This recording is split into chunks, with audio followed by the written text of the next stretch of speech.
തൃശ്ശിയിലെത്തിയത് correct 1 മണിക്കാണ്. അപ്പോൾ എല്ലാവരും ഭക്ഷണം കഴിക്കാൻ പോയതുകൊണ്ട് 2 മണിക്ക് ശേഷം ഇറക്കാമെന്ന് പറഞ്ഞിട്ട് 2 മണിക്കാണ് ആൾ വന്നത്.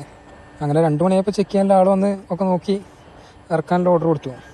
ഇവിടെ ഏറ്റവും ഇഷ്ടപ്പെട്ടൊരു കാര്യം എന്താ വെച്ചാൽ വണ്ടി റിവേഴ്സ് വെച്ചപ്പോൾ അവിടെ സൈഡിലുള്ള കൊമ്പും ചുള്ളിയൊക്കെ വണ്ടിമേ തടഞ്ഞിരുന്നു. അപ്പോൾ അത് കണ്ടപ്പോൾ അവിടുത്തെ സ്റ്റാഫിനെ വിളിച്ച് വേഗം അതൊക്കെ വെട്ടി ക്ലിയർ ചെയ്യാൻ പറഞ്ഞു. തിരിച്ചു പോയപ്പോൾ നമുക്ക് ആ ബുദ്ധിമുട്ടുണ്ടായില്ല.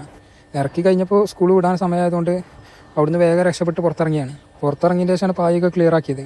വീണ്ടും അവിടുന്ന് നമ്മൾ പോണ്ടിച്ചേരിക്കുള്ള യാത്ര തുടർന്നു. ഈ യാത്രയിൽ ഞാൻ ഏറ്റവും കൂടുതൽ കണ്ടൊരു സാധനം എന്താണെന്ന് വെച്ചാൽ എണ്ണിയാൽ തീരാത്തത്ര ടയറുകളുമായിട്ട് കുറേ വണ്ടികൾ, ഇങ്ങനെയുള്ള വണ്ടികൾ വലിച്ചുന്ന റൂട്ടാണിത്.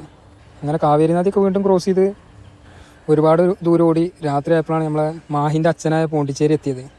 പോണ്ടിച്ചേരി കയറി കഴിഞ്ഞാൽ പിന്നെ നമ്മൾ അധികമായിട്ട് കാണുന്ന കാഴ്ച കാര്യമായിട്ട് പെട്രോൾ പമ്പുകളും ബാറ് അനുബന്ധ സംവിധാനങ്ങളൊക്കെയാണ് കാര്യമായിട്ട് ഈ ഭാഗത്തുള്ളത്.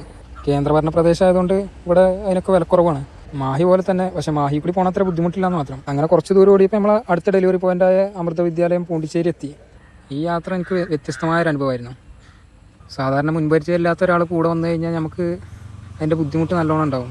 പക്ഷേ ഒരു 30 മണിക്കൂർ കൊണ്ട് ജീവിതത്തിൽ ഒരിക്കലും മറക്കാൻ പറ്റാത്ത അത്ര ആത്മബന്ധം ഉണ്ടാക്കിയ എൻ്റെ സിബിയേട്ടൻ ജീവിതത്തിൽ സുന്ദരമായ റൈഡ് തന്നതിന് താങ്ക് യു. അങ്ങനെ രാത്രി തന്നെ ലോഡൊക്കെ ഇറക്കി പോണ്ടിച്ചേരിനോട് ബായ് പറഞ്ഞു.